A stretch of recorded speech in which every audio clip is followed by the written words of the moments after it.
Bienvenue sur Science Num, le podcast qui donne la parole aux chercheurs du numérique. Pour la période estivale, je vous propose de partir chaque semaine à la rencontre d'une chercheuse. Et oui, d'une chercheuse. En effet, Télécom Sud Paris s'est demandé comment contribuer à augmenter la mixité dans les formations d'ingénieurs et les métiers du numérique. À l'occasion de sa dernière initiative, née d'une exposition de portraits artistiques de chercheuses, celles-ci se sont prêtées au jeu du podcast pour partager leur passion pour les sciences, leur parcours et leur vie scientifique. Notre invitée aujourd'hui pour ce spécial été est Natalia Kouchik. Elle est interviewée par Adeline Kubert des Passionnariats.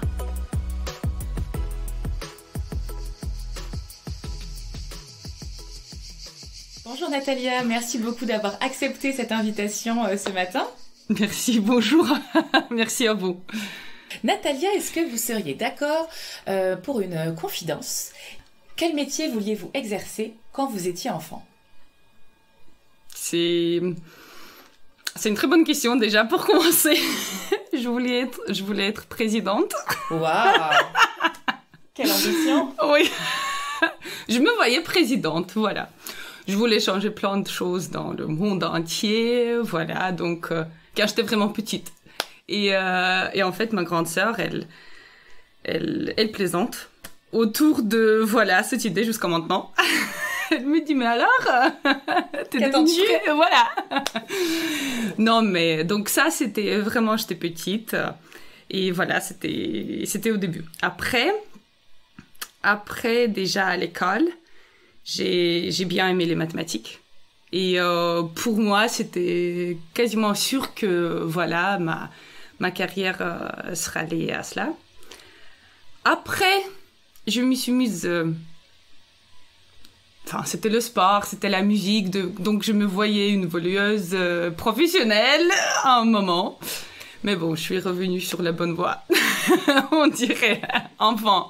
Est-ce qu'on peut revenir sur ce détail qui est très intéressant autour des maths? Oui. Puisque très jeune, vous avez senti cette appétence pour les mathématiques. Qu'est-ce qui vous a plu, jeune, dans les mathématiques? Dans les mathématiques, tout est dur, tout peut être prouvé, et c'est génial. En fait, il n'y a pas de... Vraiment, il n'y a pas de question, il n'y a pas de... pas d'ambiguïté, jamais. Tout est dur, tout est correct. Soit c'est prouvé et c'est accepté, soit, tant qu'il n'y a pas de preuve, on n'accepte pas le fait. Donc du coup, nous, on dit soit une preuve, soit un contre-exemple. Donc du coup, tant que ça reste une hypothèse, avant qu'on trouve soit un contre-exemple pour prouver que, ah non, c'est pas le cas, ou voilà, une preuve, pour que ça soit, voilà, une proposition, un théorème, voilà, un résultat, en tout cas, fondamental. Et ça, c'est très bien. Donc, voilà, ça veut pas dire que j'aime pas les sciences humaines ou quelque chose comme ça, pas du tout. En fait, voilà, donc surtout les langues étrangères, la littérature et tout, ça m'intéresse beaucoup. Mais voilà, ça reste, des fois, je sens que ça reste un peu ambigu. Et voilà, donc, il faut accepter plusieurs points de vue en même temps. Voilà, les philosophes, c'est normal, voilà, qu'ils s'expriment et tout, et que il n'y a pas de convergence de temps en temps sur certaines questions. En maths, ça n'arrive jamais. Tant que c'est prouvé, tout le monde l'accepte. Du coup, il y a eu quelque chose de rassurant pour vous là-dessus aussi, dans cette Oui, discipline? bien sûr. Non, mais bien sûr, voilà, c'est... Après, moi, mon caractère, je suis un peu... Enfin, si vous voulez, c'est très personnel, mais je suis un peu binaire. Donc, c'est soit c'est noir, soit c'est blanc. Et il n'y a pas de choses qu'on appelle phasées. Voilà, donc c'est sûr que ça existe. Et plus on grandit, plus on comprend que le gris, il est toujours dedans. Et c'est tout le temps juste... voilà, cette couleur, elle est présente. Alors que, voilà, pour moi, mon caractère, je suis un peu plus carré. Et c'est pour ça que je pense que, voilà, c'est... Ce que j'ai très très bien aimé, même en physique, ça reste une science dure, bien sûr. Mais ce qu'on appelle les lois en physique, c'est pas vraiment quelque chose qui a été prouvé. C'est parce que jusqu'à maintenant, ils ont observé, il y a des phénomènes, c'est normal. Ils ont observé les choses et ils ont constaté que les choses se passent voilà, en fonction d'une telle loi, on me dit maintenant alors que c'était pas prouvé. Donc ça, c'est différent. Merci beaucoup. Après cette découverte, quelles ont été les différentes étapes de votre parcours scolaire et puis après de votre parcours professionnel? Bah, tout était... une fois, j'ai décidé à faire ces études. Je pense que, voilà, j'ai fait tous mes études, du coup, à l'université d'État de Tomsk, c'est en Russie, en Sibérie. Mon premier diplôme, c'était un équivalent d'un master. Donc, où, voilà, là maintenant, c'est un master. À l'époque, c'était pas un master, c'était un DA. Voilà. Et après, j'ai continué avec ma thèse de doctorat. Encore une fois en Russie. Après, j'ai présenté ma thèse et j'ai eu cette opportunité de venir ici en tant que postdoc à Télécom Sud Paris, donc j'ai fait mon postdoc ici. Je suis revenue encore une fois en Russie pour travailler en tant que maître de conférence avant que j'obtienne le poste de maître de conférence là à Télécom Sud Paris en 2015. Voilà. Et peut-être la dernière étape que je trouve, dans notre métier, cette étape, elle reste importante. C'était l'année dernière, j'ai présenté mon HDR, c'est une habilitation à diriger de recherche. Voilà. Donc, maintenant, je suis maître de comptabilité. C'est mon dernier diplôme. Félicitations. Merci. Est-ce que vous pouvez me parler des femmes scientifiques qui ont pu être des modèles pour vous? Bon, je pense que en France déjà, et surtout si on parle des ingénieurs, on ne peut pas ne citer bien sûr Marie Skłodowska-Curie. Ça c'est voilà le premier exemple pour nous tous. Après, dans mon domaine de recherche, je suis en informatique. Donc il y a Ada Lovelace qui est très importante bien sûr et qui reste jusqu'à maintenant très très inspirante pour nous tous. Et bon, on peut citer beaucoup de femmes bien sûr. Moi, je citerai aussi peut-être ma directrice de thèse, Nina Yevtushenko, qui a eu de très très grands accomplissements avec son équipe dans mon domaine de recherche, que je trouvais très important aussi. Et en tout cas, je dirais que dans mon domaine, encore une fois, de méthode formelle, il y a quand même beaucoup de femmes. Donc là, dans mon communauté internationale, autour de des méthodes formelles, des méthodes de test et tout, il y a beaucoup de femmes et on peut pas les citer toutes, c'est sûr, mais voilà, on peut toujours trouver des caractères qui sont très intéressants. Est-ce que vous pouvez me présenter les principaux domaines scientifiques qui sont les vôtres et pourquoi vous avez été attirée vers eux? Bon, voilà, justement, j'ai déjà cité quelques-uns. Donc, moi, je suis en informatique et plus précisément, ce sont les méthodes formelles et les méthodes de test de logiciels. Voilà, lorsqu'on parle de test de logiciels, on essaye de s'assurer de l'absence de faute d'un certain type dans le logiciel. Voilà, quel que soit un logiciel. C'est une tâche que je trouve très importante, surtout pour les systèmes critiques. Donc en fait, ce sont les avions ou ce qu'on appelle les on-board units, voilà, les contrôleurs en fait. Pour les trains, pour les avions, pour, encore une fois, le logiciel pour les hôpitaux, pour tout ce qui est la santé, etc. Donc pour les systèmes critiques, on doit bien sûr s'assurer qu'il n'y a pas de faute dedans, qu'il n'y a pas de bug, parce qu'à un moment,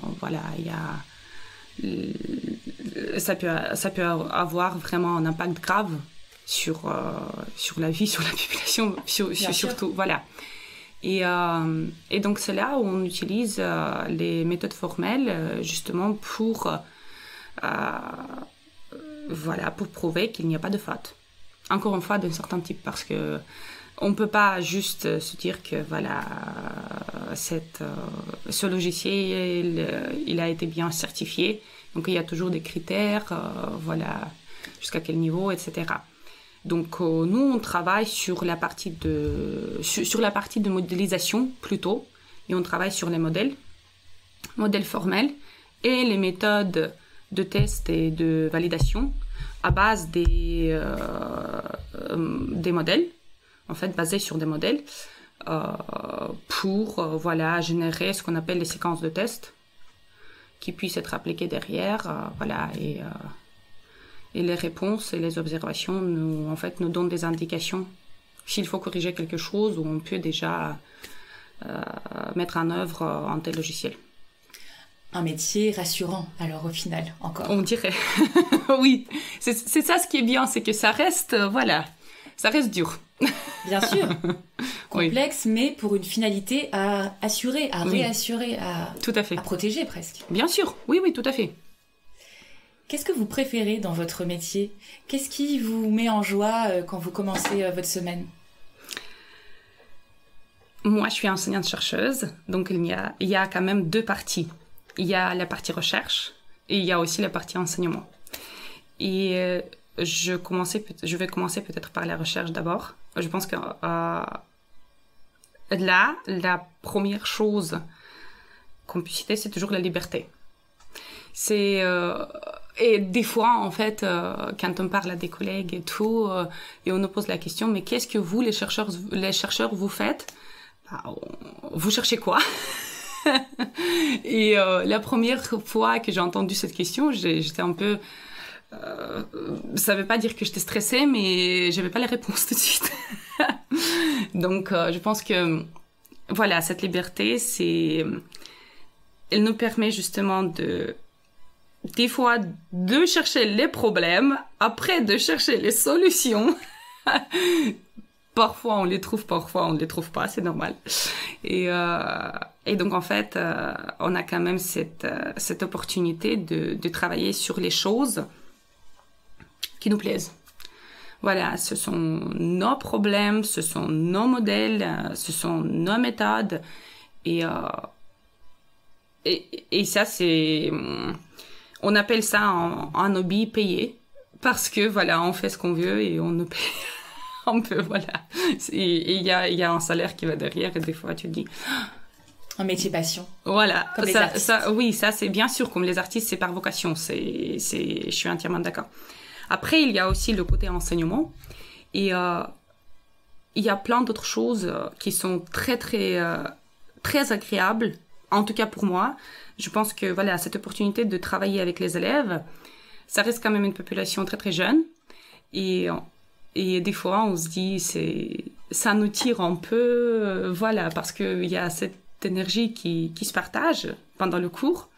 Et en fait, en sortant du cours, tu te sens des fois, encore une fois, c'est mon expérience, donc je ne sais pas comment font les autres, mais moi, je me sens à la fois fatiguée.